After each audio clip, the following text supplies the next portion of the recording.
com formação em teologia, psicologia, direito e marketing, fez pós-graduação em gestão de empresas, é um dos facilitadores de um grande sucesso regional, alcançando o nível nacional, o Magna. Está mudando a história de muita gente.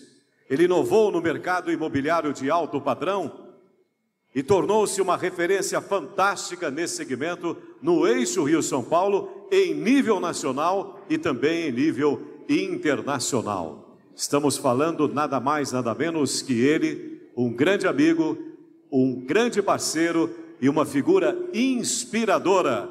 Ele e somente ele, Jeremias Rodrigues. Alô, Jeremias, boa noite. Gratidão, Jeremias.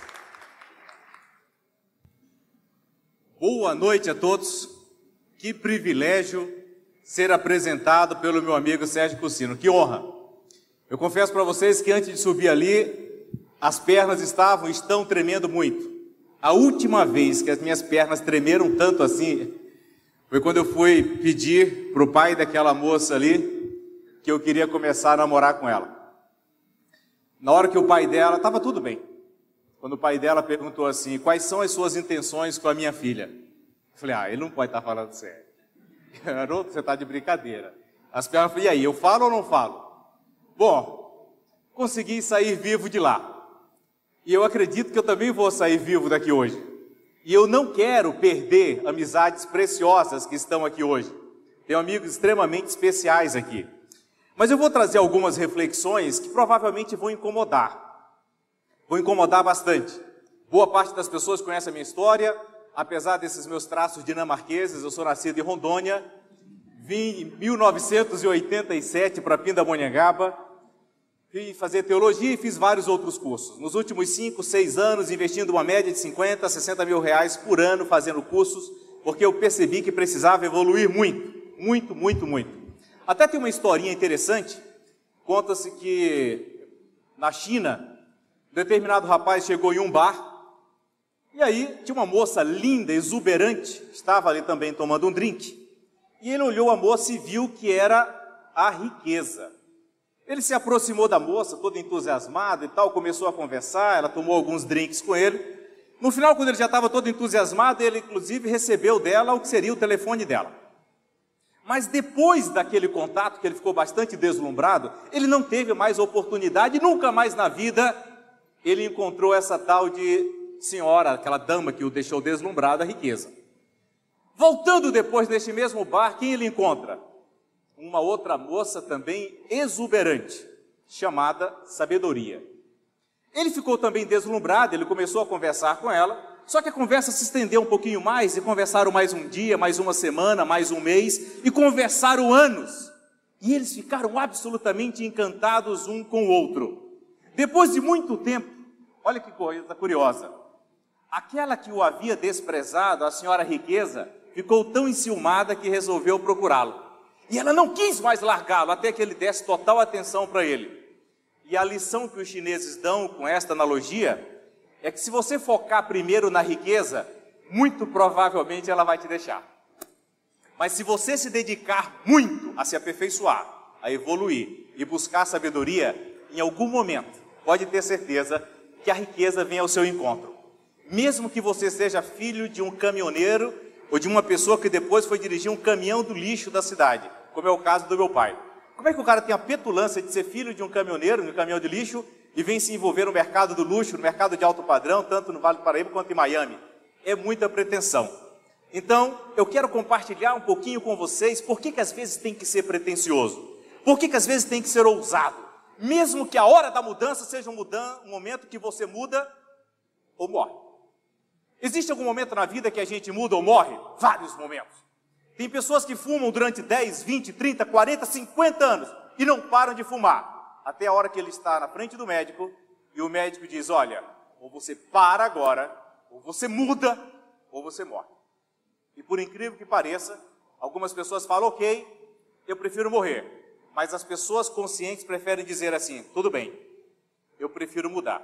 O que eu vou trazer para vocês aqui agora, que algumas pessoas vão se incomodar, como eu tenho me incomodado muito com esse conteúdo, é que é necessário mudar e mudar muito. Alguns aqui já estão absolutamente predispostos a mudar e por isso mesmo estão aqui.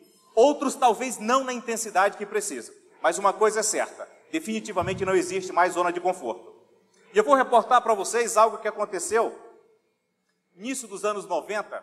Harvard Business Review dá uma matéria interessante falando sobre algo que impactou todo mundo. Miopia em marketing. Por que miopia em marketing? Veja que curioso. Existia uma indústria, que era a indústria do transporte, que era absolutamente controlada pelas empresas ferroviárias. E elas não perceberam que, em paralelo, estava sendo desenvolvida uma nova indústria, que era automobilística. E nenhuma das grandes empresas ferroviárias usou todo o know-how, conhecimento, capacidade que tinha para entrar na indústria automobilística. Eles eram muito mais ricos, eles tinham muito mais poder, eles tinham muito mais expertise, eles sabiam como fazer, mas tiveram miopia, tiveram cegueira. Eles não perceberam que o negócio deles não era fazer rede ferroviária, o negócio deles não era colocar dormente, o negócio deles não era fazer trem, o negócio deles era transportar pessoas. Henry Ford percebeu que o negócio era transportar pessoas e a indústria que dominava todo o sistema de transporte ficou totalmente obsoleta. Pouquinho depois, vejam novamente aqui a miopia em marketing em ação. Eu sei que sequestrei ali o teclado do rapaz para usar aqui com vocês. Isso aqui é a cidade de Nova York, 1890, há apenas 126 anos. 126 anos na história não é absolutamente nada. E há 126 anos, esta cidade fez, em 1890, o primeiro simpósio internacional de planejamento urbano. Eles tinham um problema absurdo, bárbaro, que estava incomodando todo mundo. Qual era o problema de Nova York há 126 anos? Tinha 100 mil cavalos na cidade. Cada cavalo gerando 10 quilos de dejetos. 100 toneladas de cocô de cavalo por dia. Nuvens de mosquitos. Carcaças de cavalo espalhadas por todos os lados. E aí, depois de 3 dias do simpósio, não chegaram a nenhuma solução. 4 anos depois, Times de Londres publica uma matéria. Se nada for feito, em 1950, a cidade de Nova York estará submersa 2,70 metros de dejetos de cavalo. Um cientista norte-americano foi lá e repudiou na hora e falou: isso é um absurdo, eu já pesquisei. Na verdade, 20 anos antes, vai atingir o terceiro andar de todos os prédios da cidade. O que é isso? Durma com um barulho desse. Eles não perceberam que em 1896, na Alemanha, saiu o primeiro táxi. E toda esta indústria fica obsoleta. E não adiantava mostrar para essas pessoas que isso aqui não se tornaria mais relevante, porque eles estavam tão focados no que acontecia naquele momento, que não conseguiam enxergar um pouquinho à frente. E o que eu desejo essa noite, mesmo que você não durma essa noite, muito incomodado, é que você perceba que o mundo já mudou e mudou rápido. Ou você muda rapidamente, ou infelizmente seu negócio vai se tornar obsoleto e você vai morrer também. Porque isso aqui já não é mais relevante.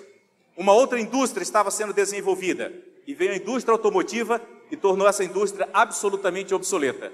E o que aconteceu com os 100 mil coaches aqui, que conduziam essas charretes? Ficaram ultrapassados. Da mesma forma, quando começamos a entrar em outras indústrias, a mesma coisa foi acontecendo. A ponto, só para vocês terem uma ideia, desta indústria, a própria empresa que inventou a máquina fotográfica foi a mesma que inventou essa muito singela e discreta máquina fotográfica digital. Imagina alguém com uma dessa no bolso, né? Agora, curioso, eles inventaram em 1975, mas na época eles não tiveram a visão, eles também tiveram miopia em marketing. Ao invés de se dedicar nisso aqui, eles preferiram se dedicar a uma outra que vendia, na época, 85% de todo o material fotográfico do mundo. Eles não deram atenção a isso aqui. Quem é que vai querer um negocinho desse no bolso? Pois é, o tempo passou, eles não deram a atenção necessária e eles também foram ultrapassados. A empresa cresceu, se tornou uma gigante e ela falhou. E as boas empresas falham quando não estão dispostas a mudar. As boas empresas falham quando elas não percebem as mudanças no gosto do consumidor. As boas empresas falham quando elas acham que os consumidores vão continuar se sujeitando a consumir dela da maneira como elas estão. Porque quando chega na plenitude, perde o prazer, perde a paixão pela competitividade, pelo crescimento e pela inovação. E uma startupzinha pequenininha que está começando, começa a oferecer para eles uma experiência muito melhor, deixam essa gigante e aquela pequena se torna gigante. Como isso é possível? A grande já não trata mais com o carinho que deveria tratar. A grande já não trata com a paixão e atenção que deveria tratar. E a pequenininha, que dá toda a atenção necessária, torna-se relevante. E por não suportar o desprezo, fala, você não, eu prefiro esse pequenininho aqui. E aí, a gente tem que lembrar sempre, as pessoas podem esquecer daquilo que a gente fala, mas elas jamais vão se esquecer da forma como nós as fizemos se sentir. E se uma grande não fez alguém se sentir bem, ela vai mudar. Ela vai para a concorrência. Ela vai para um outro nicho. E aí, torna-se obsoleta. Porque o mundo que eles dominavam simplesmente não existe mais. Não tem mais relevância nenhuma. E agora, amigos, o software literalmente vai destroçar a maioria das atividades nos próximos 5 a 10 anos. E eu vou dar só alguma ideia para vocês. Alguém conhece aqui o Watson? Alguém conhece a Isabelle? Eu vou apresentar essas duas para vocês, esses dois para vocês daqui a pouquinho. O Watson e a Isabelle. E o quanto eles podem impactar o seu negócio, ok? O que vocês acham, gente? Esse aqui parece um competidor agressivo? Gera algum tipo de ameaça a esse competidor? Provavelmente não. Imagine-se nessa situação, você tem um hotel de 10 andares, 20 apartamentos por andar, você tem um belíssimo de um hotel. E você tem um concorrente desse, que amedronta de alguma forma? Olha que curioso, né? 1900, na verdade agora, 2009. 2 caras formados em design gráfico, 2 caras bastante limitados financeiramente, mas com um cérebro muito bom. Um deles chamava-se Joey, o outro Brian. Estava tendo um simpósio na cidade que eles moravam, e eles observaram que estava com uma dificuldade muito grande de conseguir hotel. Eles falaram, espera lá, poxa, o que é que nós temos? Eles tinham três colchões de ar guardadinhos. Eles tiraram os 3, e aí eles criaram um site e falaram, vamos inflar isso aqui, e vamos alugar, e vamos oferecer um café da manhã. Como isso aqui é um ar, se estourar, o máximo a gente troca, é $49. Tá bom? Tá legal. Colocaram no Face, a cidade deles, São Francisco. E desse ar, que na verdade no primeiro momento era ar, depois bed, e aí se tornou Airbnb, esse Airbnb é simplesmente um império, e eles conseguiram converter isso aqui na empresa, apenas 8 anos depois, que tem o maior número de quartos de todo o mundo. Esses caras que não tinham um centavo para nada, hoje tem na empresa deles 1.400 castelos para alugar. Tem mais de 2 milhões de imóveis para alugar. Esses caras têm uma empresa que vale $30 bilhões, 8 anos depois. E esses mesmos caras, cada um, 3, que depois entrou na TAM, cada um dos 3, tem uma fortuna pessoal próxima de $4 bilhões. Eu pergunto, dá para competir com esse cara aqui? Esse cara significa alguma ameaça? Provavelmente não. Mas a questão não é o ar que está aqui. O problema é a paixão que está dentro dessa cabeça. Qual é aquele sentimento que você tem aí dentro que sabe que não dá mais para acomodar? Que não vai ser mais com o emprego? Eu tenho um amigo aqui que ele me procurou na semana passada. Eu estava indo para São José, ele me mandou uma mensagem. Jeremias, conto com você para você me arranjar um emprego. Eu falei, cara, você sabe que eu te adoro, sou seu fã, sou apaixonado por você, conheço esse cara há 29 anos. Eu estou em Pinda, vai fazer 30 anos agora em fevereiro. Eu falei, cara, você sabe que eu te amo, está registrado, ele está aqui. Ele está aqui na sala. Mas eu falei, de coração, esquece esse negócio de emprego, cara. Detalhe, ele tinha ido na minha empresa 1 mês antes, e ele me apresentou todas as certificações dele. Eu puxei o celular e filmei. Ele tem mais de 100 certificações. Uma série de graduações, pós-graduações, isso e aquilo outro. Com mais de 100 certificações. Ele esteve à frente de grandes projetos em Angola, esteve à frente da Vila Olímpica, agora construída pela Odebrecht, que terceirizou. Ele foi um dos caras extremamente importantes dentro desta obra, e esse mesmo cara que está aqui na sala, conseguiu a questão de 1 mês e meio, um emprego num presídio entre Jacareí e São José dos Campos para ganhar R$1.700. Ele está aqui na sala. Fiz questão de convidá-lo. E aí eu falei para ele, amigo, esquece esse negócio de emprego, você é bom demais, você tem uma série de formações, você é um baita de um coach, cara.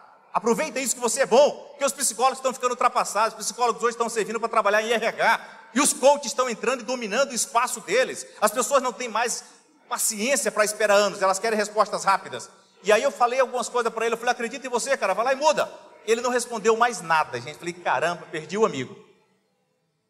Quando foi ontem, recebi uma mensagem dele, ele me mandou um link, curte a minha página. E eu fui curtir a página dele. Ele falou, eu vi o que você falou, eu criei uma fanpage e eu vou começar a formação de coach. E eu vou dar um novo sentido para a minha vida, que esse negócio de depender de emprego já era e não vou mais ficar enchendo de ar. Eu vou aproveitar a energia que está aqui e mudar. E eu acredito nisso, porque tem coaches bárbaros, inclusive aqui uma que me precedeu, que tem resultados extraordinários. E é esse o caminho. Esquece esse negócio de emprego. Desculpa, gente, eu até dei um depoimento para minha amiga Fabiana. Desculpa, Fabiana, mas eu acho que é hora da gente rever essa mentalidade. Sabe por quê? Aqueles mesmos caras que só tinham ar na cabeça, olha o que esses caras oferecem hoje, gente. Look out at the world. Isn't Todos it os universos que você possa imaginar. And see all the places we call home. Hand-built hideaways. Essa é a apresentação do castles in Airbnb. the clouds, and bungalows with a beach outback. On Airbnb.com, you can book and stay in any one you like, all for a price that suits you. It's simple. Literalmente esses castelos todos para alugar com eles. Você pode baixar o aplicativo agora e alugar agora. Ubatuba, Caraguá, onde você quiser. Ou em qualquer país do mundo. Bom, eles estão presentes em 192 países, em mais de 34 mil cidades. E começou com o quê? 3 colchões de ar. Alguém consegue levantar 3 colchões de ar aqui? Dá para começar? Pois é.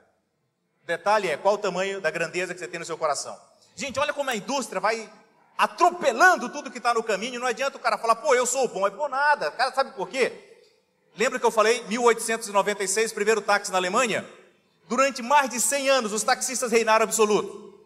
Aí entra um tal de radiotáxi e os caras começam a monopolizar. Você vai ter cliente? Sim, vai ter, beleza. Só que o que você tem que fazer? Você tem que contratar o cliente através de mim, que ligavam para ele, o radiotáxi entrava em contato com o taxista e os taxistas ficaram dependentes do radiotáxi. Aí criaram o 99 táxi. O que o 99 táxi fez? Destruiu a indústria do radiotáxi. Aí acabou, transformou a indústria do radiotáxi obsoleta. Esses caras passaram a dominar. Veio quem? Uber. O que o Uber fez? Deixou os taxistas absolutamente indignados. Foram para a rua, fizeram todo tipo de barulho. E o Uber está aí. Uma amiga minha em São José dos Campos, na última quarta-feira, estive com ela em São José. Ela falou, Jeremias, eu fui numa festa, ela mora no Aquários, foi numa festa no centro da cidade, falou, bebi um pouquinho, eu tinha vindo de carona com amigas, e aí eu resolvi testar o Uber. Eu chamei, disse que horas o carro ia chegar, o nome do motorista, mostrou todo o trajeto, tudo. Quando eu cheguei tinha aguinha gelada, tinha balinha no carro, dizia que ia custar de 14 a 16 reais até levar para o meu condomínio, o tempo, o percurso. E quando eu cheguei lá, custou 15 reais, eu não precisei pagá-lo, foi debitado diretamente no meu cartão. Alguém usaria um Uber? E aí o que aconteceu? Pois é. O que aconteceu é que ela falou, você quer saber? Eu tenho um carro que custa 160 mil reais, eu vou começar a aposentar o meu carro, porque sai muito mais barato usar o Uber. Eu falei, é muito mais inteligente também. Porque o carro fica parado 94% do tempo. Muito mais inteligente. Nós vamos ver algumas diferenças. Só que o Uber percebeu que tem um problema, gente. O Uber tem um baita de um problema que eles querem resolver. Chama-se motorista. Por isso eles apostaram em carros autônomos. Eu vou já mostrar um pouquinho mais disso. E aí, os taxistas falam, puxa, então vai ficar bom para a gente de novo. Vai nada. O governo japonês assumiu o compromisso das Olimpíadas de 2020. Qualquer pessoa que chegar no aeroporto vai baixar um aplicativo, não precisa ser em japonês, você vai colocar no seu idioma, você vai chamar o táxi e você vai para onde você quiser. Da mesma forma que você vai com o Uber, só que com um detalhe, sem taxista. Carros absolutamente autônomos. Isso a gente não precisa se preocupar, gente. Isso é só para 2020, tá? Isso não é para agora. Então, tranquilo aí, se tem algum taxista aqui, fica tranquilo, tá? E aí, gente, Nubank, olha só, gente, aonde é que estão as oportunidades? Eu vou me isolar, eu vou ficar no alto de pé para vir uma grande sacada. Não precisa, caramba. Aproveita alguma indignação que você tem. Passou alguma indignação aqui hoje? Não vamos dizer nada na hora que foi no banheiro que não tinha papel. Não vamos comentar nada disso, né, gente? Mas será que tem alguma oportunidade aí? Não vou comentar nada. Mas um cara colombiano chega no Brasil, já tinha participado de algumas startups. Startup vai dominar o mundo. Startups são negócios pequenos com grande potencial de crescimento e potencial de crescimento em escala. Esse cara chega no Brasil, vai num banco, obrigam ele a deixar o celular dele, obrigam ele a deixar a bolsa, ele passa por todo aquele constrangimento, ele quis abrir uma conta, pediram tantos documentos que falaram, não é possível, eles acham que eu sou parente de Pablo Escobar? O que esses caras estão achando? Só porque eu sou da Colômbia? Para! Esse cara falou, eu vou mudar isso. E esse cara resolveu criar Nubank. Alguém aqui usa Nubank? Uau! Olha isso, gente. E o que esse cara fez? 3 anos depois, ele é o terceiro maior emissor de cartão de crédito no Brasil. 3 anos depois. E na entrevista recente que ele deu para a revista Exame, perguntaram para ele, o quanto você quer crescer na indústria do cartão de crédito? Ele falou, que indústria do cartão de crédito? Eu vou para cima dos bancos. O negócio é toda a operação financeira. Chega de ter gente maltratada no banco. Não precisa ficar perdendo horas em fila do banco. O cara vai ser super bem tratado aqui, vai todo mundo ter conta aqui comigo. E esse cara quer invadir o quê? A indústria dos bancos também. Espera lá, mas uma indústria tão grande como essa pode ser afetada? Pode ser destruída. Destruída. Nós vamos já ver isso, gente. É mude ou morra, tá? A indústria da educação, uma baita de uma indústria. Só a Udemy, gente, para vocês terem uma ideia, tem hoje 10 milhões de alunos, mais de 40 mil cursos. Se o cara vai fazer uma aula presencial, se ele não tiver muito conteúdo, se não tiver muita relevância para as pessoas ficarem 3, 4, 5, 6 horas dentro de uma sala de aula, esquece. É horrível pegar a Dutra. Quantos riscos a gente corre na Dutra? E aí o cara vai para uma sala para ter um pacto de mediocridade, onde o professor finge que ensina, ele finge que aprende, paga uma mensalidadezinha e fica bem? Não. Existe uma série de serviços disponíveis para você ter, sim, serviço de qualidade em qualquer idioma. E aí, isso começa a impactar bastante o mundo. E voltando um pouquinho aqui o assunto, Gerson, continuamos amigos, sabe que eu te amo, Gerson. A indústria automobilística, segundo Travis Kalanick, que é o CEO do Uber, esse cara disse em 2014 que ele vai afetar brutalmente a indústria automobilística. Por que ele vai afetar? Qual é o grande projeto do Uber, gente? O grande projeto do Uber, com os carros autônomos, a partir de 2020, só para vocês terem uma ideia, isso é tão sério, que o próprio prefeito da cidade, que é considerada hoje a cidade número 1 do mundo, que é São Francisco, em tecnologia e modernidade, que está 10 anos à frente da cidade de Nova York, o prefeito de São Francisco disse, depois de todos os testes, a partir de 2020, sendo evidenciado que efetivamente os carros autônomos têm muito mais segurança do que os carros dirigidos com motorista, a partir de 2020 não tem mais carro com motorista no centro de São Francisco.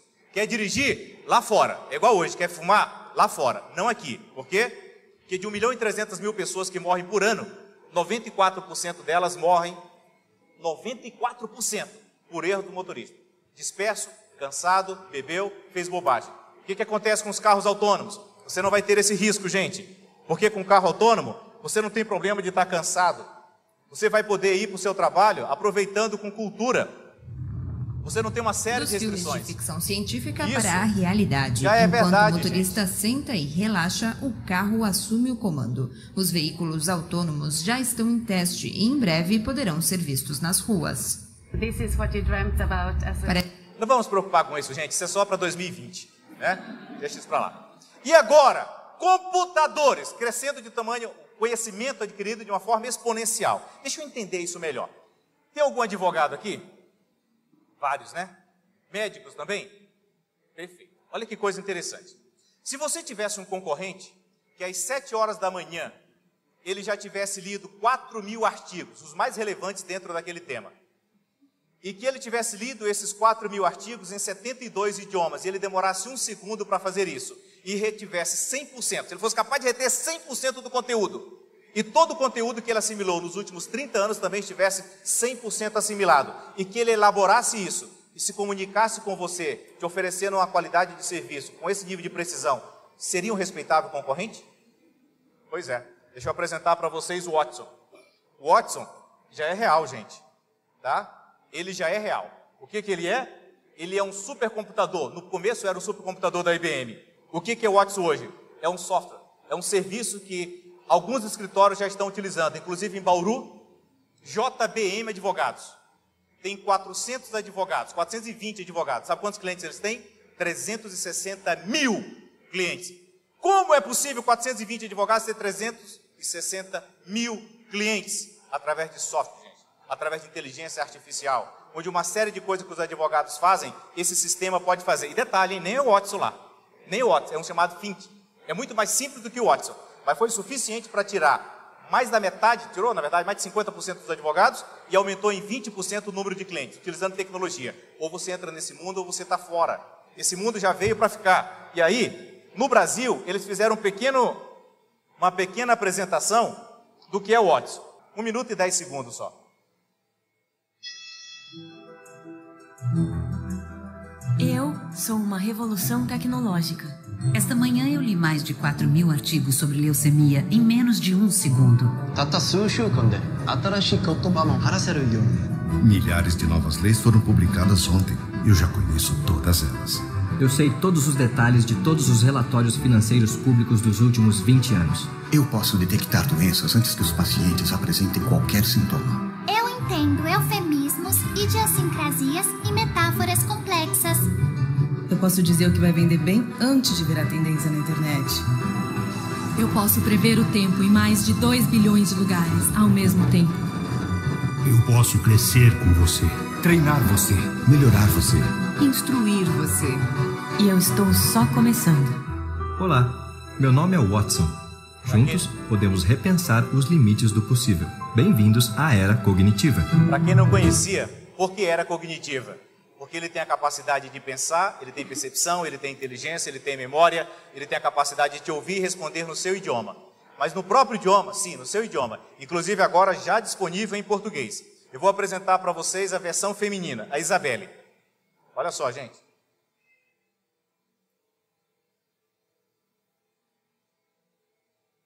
9 de maio de 2016. Qualquer coisa que você perguntar, ele não dá igual um verbete de um dicionário. Ele elabora e te dá uma resposta elaborada. Você quer saber sobre qualquer tendência, não precisa nem no Google Trend. Olá, quem é você? Olá, eu sou a Isabela. Eu me sinto muito honrado em ter esta conversa em português com você. Olá, estou muito feliz em participar pela primeira vez de um evento no Brasil e falando em português. Isabela, qual é o futuro da mídia programática no Brasil? Mídia programática não será mais um tema nos próximos anos. Ela vai deixar de ser um assunto tratado com tanto destaque como hoje, para se transformar em algo bastante mais usual e habitual para agências, anunciantes e grupos de mídia. Isso já está acontecendo em vários países do mundo e acontecerá também no Brasil, possivelmente nos próximos 2 ou 3 anos. Gente, como essa é a versão feminina, a Isabelle fala e conversa e tal. Isso vai longe, eu nem vou deixar, depois você assiste em casa. Porque é a versão feminina. Bom, deu para perceber que ela não dá um verbete, ela elabora, ela acessa 200 milhões de páginas e te dá em 3 segundos uma resposta com precisão. Percebe o nível de concorrência que nós temos aí? Percebe que jovens universitários nos Estados Unidos que estão se formando não conseguem mais emprego? E que boa parte dos jovens que estão na faculdade hoje no Brasil também não vão conseguir emprego? E aí o cara ainda vai na faculdade de meia boca? Isso aqui vai impactar a vida de todo mundo, tá? Impressora 3D. A impressora 3D hoje, gente, já faz absolutamente tudo. Da impressão de uma casa, tudo que você possa imaginar. Eu sei que as mulheres não vão gostar, mas você já pode comprar a impressora 3D hoje, compra a matéria-prima e imprime o sapato que você quiser pela impressora 3D. Eu sei que é horrível, vocês não querem ouvir esse assunto, né? Mas você literalmente faz o download e baixa. Hoje já tem disponível a partir de $800. No Brasil tem versões de R$650 que não faz isso, mas já vai ter disponível cada vez mais barato, gente. O que você vai ter que fazer? Muitas das coisas que são transportadas entre continentes vão deixar de ser transportadas. Apenas a matéria-prima você vai fazer o download e imprime na sua casa. Literalmente. Qualquer coisa que você pode imaginar. Eu já tive o prazer de ver uma impressora 3D atuando em Boston. Eu tive o prazer de ir a 2 universidades poderosíssimas, Harvard e MIT, e eu fiquei boquiaberto. A capacidade do que eles podem fazer. E olha, gente, o que essa aqui está fazendo com tecnologia brasileira? Sabe como? Brasileiro está fazendo o quê? Imprimindo ferramentas para os astronautas. Por acreditar que a química e o plástico ajudam a melhorar a vida das pessoas, a Braskem investe constantemente em inovação e se tornou parceira da Made in Space, uma empresa norte-americana, fornecedora da NASA, que desenvolve tecnologia para proporcionar maior autonomia para a vida fora da Terra. A Braskem é a única empresa no mundo a fornecer plástico verde para impressão 3D em missões espaciais. Para o homem explorar cada vez mais o universo, as missões espaciais precisam depender cada vez menos dos recursos do nosso planeta. Então a solução é produzir fora da Terra. Para contribuir com este desafio, a Braskem desenvolveu uma solução utilizando seu plástico I'm Green para impressão 3D em gravidade zero. Além disso, a superfície de impressão do equipamento é feita de UTEC, o polietileno de ultra alto peso molecular da Braskem. O plástico verde feito do etanol de cana-de-açúcar possibilita grandes inovações no dia a dia dos astronautas e na produção de objetos para diversos fins, que podem contribuir com o cultivo de alimentos no espaço, reposição de peças danificadas, a produção de ferramentas sob demanda e o que mais os astronautas precisarem. É a tecnologia brasileira ajudando o homem a chegar cada vez mais longe. É a Braskem imprimindo o futuro.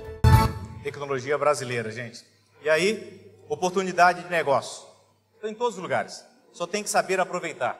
O futuro está aí e vai ser exatamente dos mais ousados. Porque, infelizmente, nos próximos 20 anos, de 70% a 80% dos empregos que nós conhecemos hoje não existirão mais. O quanto isso te ameaça? Depende. O quanto você está disposto a se reinventar. Mesmo que tenha ficado naquele estado meio que de gato gordo, o cara que se acomoda, que está com salário legal, que está mais ou menos, esquece. O seu negócio também passa por brutais diferenças. Nenhum outro negócio, qualquer negócio, vai ser impactado. O Airbnb agora já está impactando, inclusive, da indústria também do turismo. Porque agora, além de receber a pessoa, você tem o direito de levá-la em vários pontos turísticos e ganhar por isso.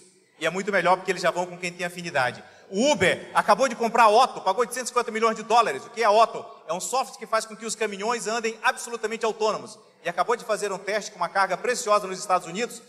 De quem? Da AB InBev, 1.200 quilômetros transportando uma carga de cerveja, sem ninguém no volante. Isso aconteceu no último mês de setembro nos Estados Unidos. Vai impactar a vida dos caminhoneiros? Vai. Mas qual é o compromisso do Travis Kalanick, que é o todo-poderoso CEO da Uber? Ele falou, cara, não tem nenhum compromisso de gerar emprego.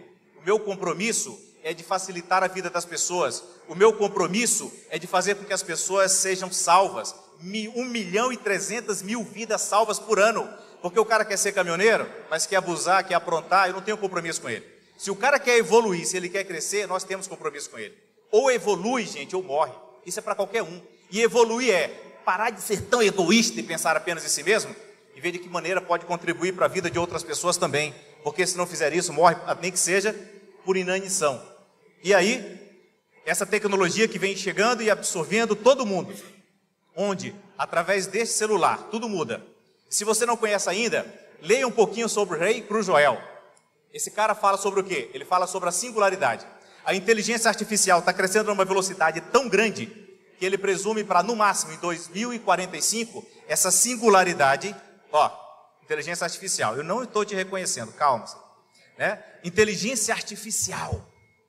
Só que ele disse o seguinte, a velocidade que está crescendo é tão grande que vai ser necessário, em função desse crescimento exponencial e o nível de profundidade, nós desenvolvermos também recursos para implantar na gente a tecnologia suficiente para dar conta, para não nos tornarmos reféns das máquinas que estamos criando. Algumas pessoas podem dizer, gente, nós já somos reféns, gente. Essa máquina aqui só não está dentro da gente, mas está com a gente o tempo todo. A gente acorda, o primeiro movimento é para ela. A gente vai dormir, o último movimento é para ela. Só o que vai fazer é ficar registrado aqui.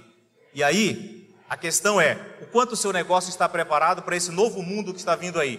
Que se não mudar rapidamente, o seu negócio fica obsoleto. E atenção, gente, não vai ser aperfeiçoando a vela que você vai criar a lâmpada. A vela tem o seu teto, tem o seu limite. E não foi aperfeiçoando a que chegaram na lâmpada. Às vezes é hora de repensar e falar, caramba, o meu negócio que me trouxe até aqui, estou me matando para mantê-lo vivo. Estou vendendo o meu patrimônio para manter a minha empresa viva. Para quê? Não é seu filho. Se desprende disso. Algumas pessoas têm empresa como se fosse filho, até porque às vezes tem o próprio nome. Nem vou dizer o nome de uma certa imobiliária que tem. Tem o próprio nome. E o cara não vai deixar uma imobiliária dessa morrer, não vai deixar a empresa dele morrer. Nunca, não vai. Mas aí, sabe o que acontece? Não é filho. Se está matando o que você construiu, esquece. A empresa foi feita para gerar lucro, um ambiente de prosperidade, um ambiente de riqueza. Por mais desafiador que esteja o momento. Prazer estar aqui com vocês, uma honra que possamos mudar e evoluir muito.